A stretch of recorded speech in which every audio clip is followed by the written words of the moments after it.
time! I'm going to take you along on a week's worth of dinners. I am a newbie at this, so my filming skills are probably not amazing, but bear with me. We'll get there in the end.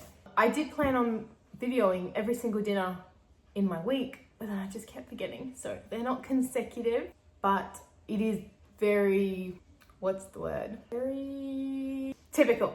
Very typical of what we would eat in a week. All of these meals are budget friendly, but I guess everyone's budget is different. To one person, they're too cheap. To one person, they're too expensive.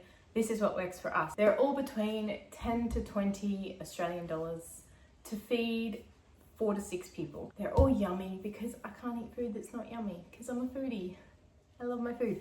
Hopefully you enjoy them too. Let's get cooking. So night one, I did a spinach and ricotta cannelloni with pear and rocket salad. I'm a big salad person. I have to have a salad with every meal, even if it doesn't really match. So I just made a big tomato kind of pasta sauce with onion, garlic, tin tomato, and let that just bubble away on the stove for a while. And then for the cannelloni filling, I had this little bit of pumpkin to use up, so I just chopped it up and steamed it and mashed it. And then in a bowl, I've got some spinach, some feta, some ricotta, and eggy. And there's the pumpkin coming on to be all mixed up. I don't know if that really matches, but it was just something I had to use up, and extra veggies, extra nutrients. So mixed all of this up in a bowl. And then, oh, don't forget the egg. Also, of course, because I'm filming, eggshell got in it. Always the way. Some salt, some pepper. And then mix it all up, mix. I then kind of make a workstation with all the things I need to assemble the dish. I've got my sauce there that goes in first, and then the filling and some lasagna sheets, which were just some Aldi ones, which work just as well as name brand. Obviously, Aldi is king. So I pop that in and then roll it up. And then just line them up in the bottom of the big oven dish. And then just repeat the process until it's all full. And then I add cheese to the top as well. Just imagine some cool waiting music here to fill up this part of time. So I pop that in the oven, and then outside I have been trying my absolute darndest to grow our green veg. So like lettuce, kale, rocket. I actually had enough rocket to make the salad. I was so proud. So this is my little bunch of rockets. I have a pear to go in it. So it's like pear, rocket, balsamic salad. It's so very delicious. I only had enough to make a smaller one. The kids just had some chopped up veggie on the side of their plate. But me and hubby enjoyed the salad. So it's just a simple olive oil, vinegar, salt dressing. But it's the most delicious salad. I love it. So finished dish. This is probably one of the more expensive ones, but so yummy. Night two, we've got a big roast pork and veggie dinner. I unroll, I think it was a pork loin. I can't remember if it was pork loin or pork leg. I don't think it was pork shoulder. Anyway, I undo it all because I want to season the inside. So I just pop some sage leaves, some salt, some a little bit of balsamic vinegar. Actually, I got that trick of Jamie Oliver. It just kind of cuts through the heaviness of the pork, and just gives a beautiful flavor. And then I rewrap it up and tie it with a string. I cook the meat by itself low and slow for a few hours before I add all the other veg that I'll show you me chopping up here. This is my favorite combo for pork. So we got some apple, some potato, and some fennel. And I dip it in the dripping of the pork. I'll show you me doing that. And that way I don't use any olive oil or anything. All the flavor is there. Saves money, adds flavor. So I just sort of coat each piece with that dripping that's come down from the pork. Add it all in, and then I turn the temperature up. So this pork has been cooking for a few hours low, but then I turn it up to cook the veggies. I had to have more veg because I love a salad. So it's a warm bean salad with it. It's tomato, mint, green beans, garlic, olive oil. So I've got like chopped up garlic, olive oil, and balsamic vinegar here. It's so yummy. It's another Jamie Oliver recipe. It's called Angry Bean Salad. And I always keep the dripping from the pork, so I keep the fat separate from the juices, because then you can keep the fat in the fridge and use it for like weeks to come, quite literally, in other cooking. So here's my big leftover tip, right?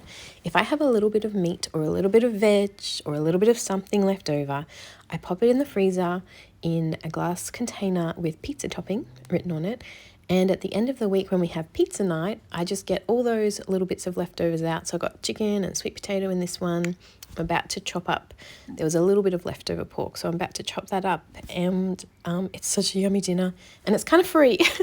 Just calculate the price of the flour, which is so cheap, but it's kind of free. Not really, but with all the little bits of leftover, super easy to do and always very delish. And for the last dinner in this video, it's pizza night, and you'll see me get the meat out and use it on top of the pizza. So you get to see the full circle. Okay, so coming up is night 3, and I think this is my favorite dinner. It's like a barbecue marinated chicken with parmesan polenta and a focaccia and a salad. The chicken I started marinating earlier in the day. I had a little bit of Greek yogurt left over, chucked in a bunch of herbs and spices, chopped up garlic. I would have liked to have more yogurt really, but you work with what you have. And then I got the meat, so I had a little bit of chicken cutlet with the bone in. I used the bone in stock. So you'll see me pop that in a big Ziploc bag. I just keep that bag in the freezer. Every time I get a little bit of veggie scrap or meat bone, I chuck it in here. And then when I'm ready to make stock, I'll boil it all up. But it is cheaper to get meat with bone in. And then if you're reusing it, amazing. So for this dinner, I use some chicken breast and some chicken thigh. I pop it in, this is the bag I marinate it in. So I pop it all in the bag, and then I bash it with, you could use a meat mallet, but I just have a rolling pin. So I bash it with that, and that tenderizes it. And then I add in the marinade that I made. You can use any marinade. This is kind of I just winged it and it was yum. So pop that in and then massage it all in the bag. That just sat in the fridge all day until dinner time, until I was ready to make it. So that's a pretty easy job. The focaccia, I am going to make a separate video on this at some point, but this is such an easy one to make. It's a sourdough one. I just pop the dough on in the morning, as in I just mix a bowl of dough, leave it sit on the bench all day. You could do that if you go to work, you could do that before you go to work.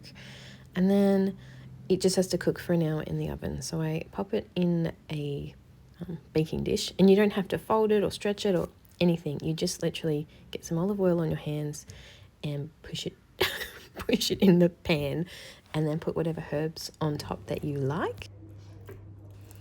My favorite is rosemary, so I use some in a jar, but I also grow it in the garden. So I also use a few sprigs of rosemary, and of course flaky salt makes it just amazing.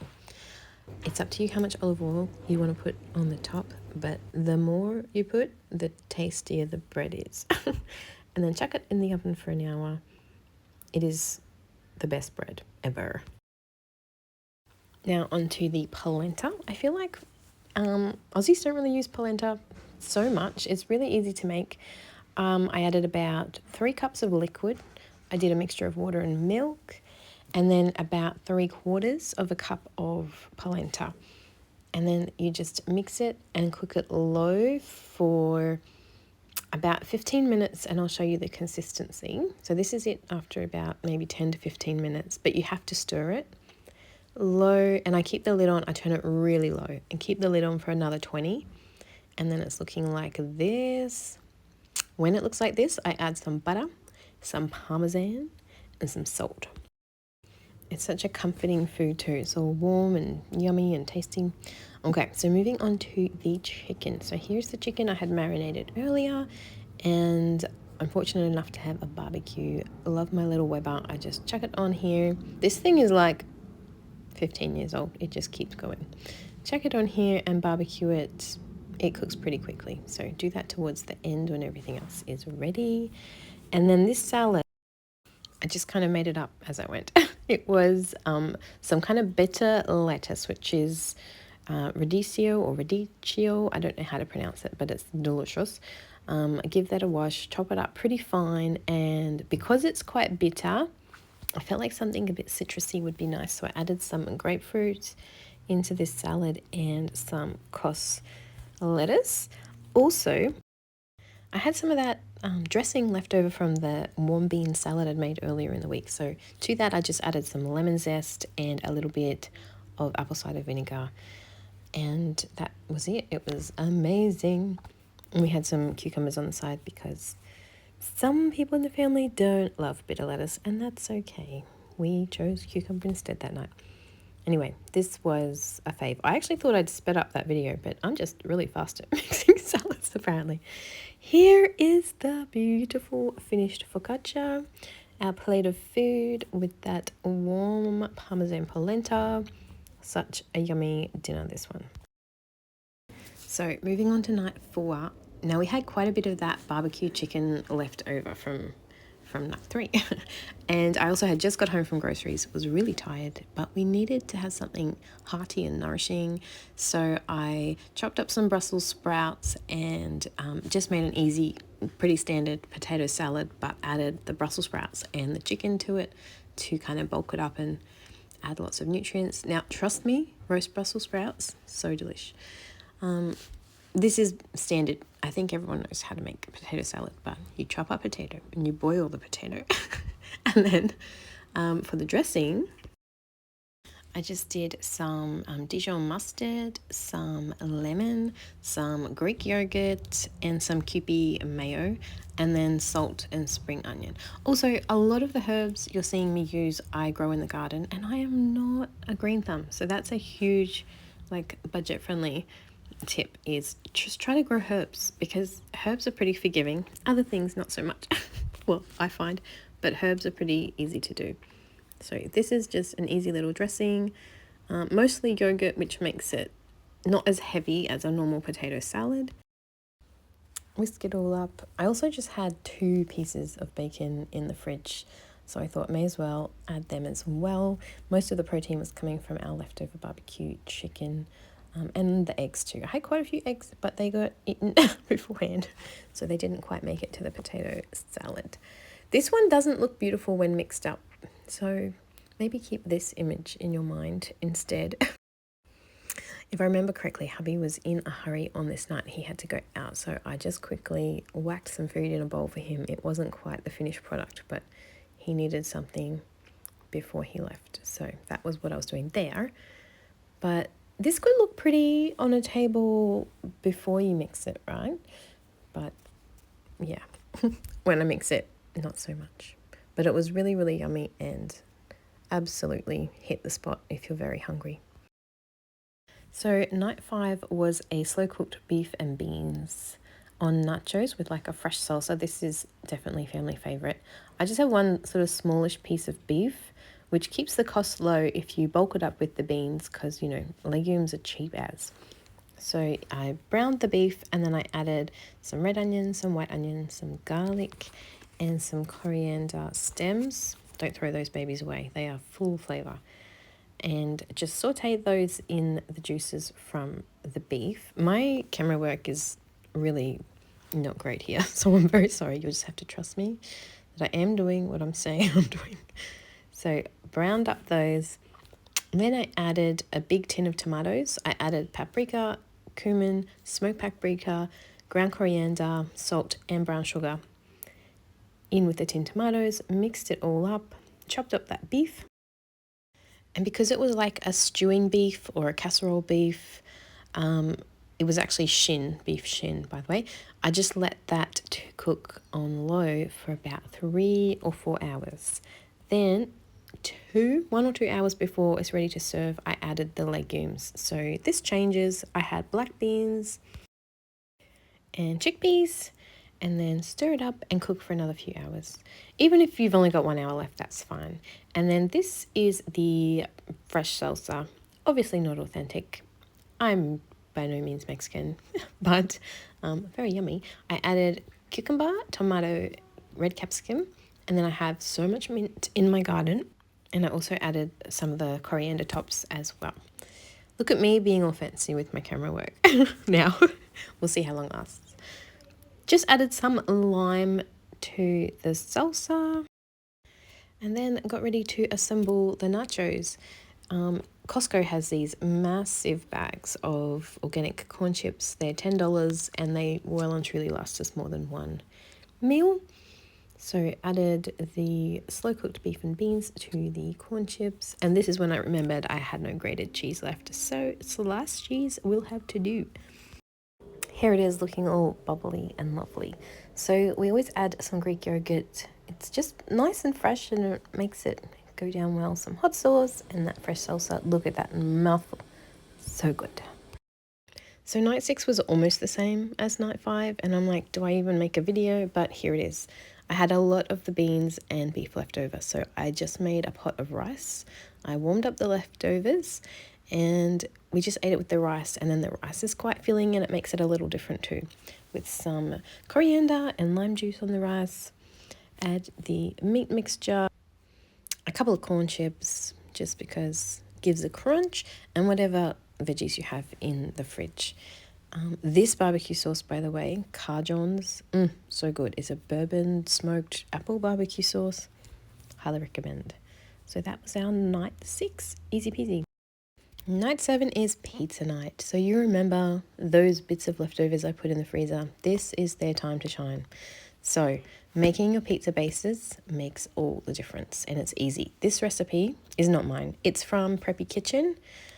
That is the best pizza base I've ever had. It's not sourdough, but it is delish. So go over there if you need a good pizza base recipe. It only takes an hour to rise.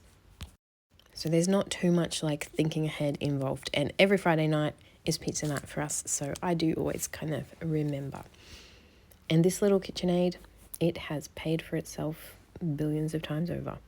So I did make about 4 pizzas, as we always do, because they get eaten up, but I just didn't film them, sorry.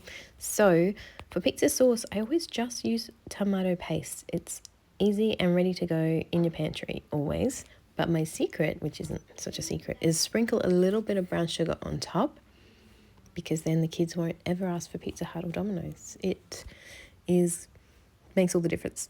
So there's my little container of pizza toppings. That's what we're going to use. This one was a bit of a mishmash pizza. It was chicken pineapple, and then the other side was just basil. Those are not my hands. That is my sous chef. And then cheese, and then whack it in the oven. And this is her all finished. If you can make enough for the lunch tomorrow, that's even better. But I don't seem to be able to make enough. It all gets gobbled up, and it is really good.